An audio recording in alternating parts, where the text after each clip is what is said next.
నేను స్పెషల్. ఎందుకు స్పెషల్? దేవుని మదిలో నాకున్న ప్రత్యేకత అది.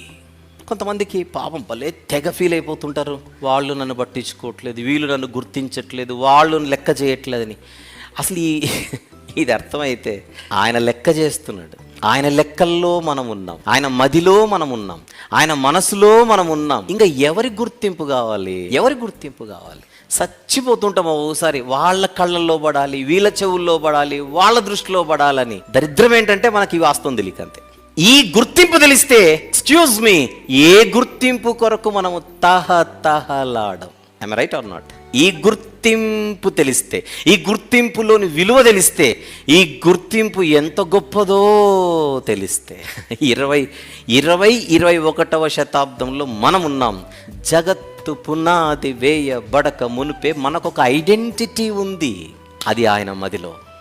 పండగ చేసుకోవచ్చు ఈ పాయింట్ని బట్టి నాకు తెలిసి. అందుకే అన్నాను, విషయం అందరికి అర్థమవుతుంది, విలువ అర్థం కావడానికి మీరు ఇంకొంచెం ఫాస్ట్గా ఉండండి నాకంటే అని కోరిన దానికే. నేను చెప్పిందే మీకు అర్థమైతే లాభం లేదు, నేను చెప్పిన దానికంటే ఎక్కువ అర్థం కావాలి.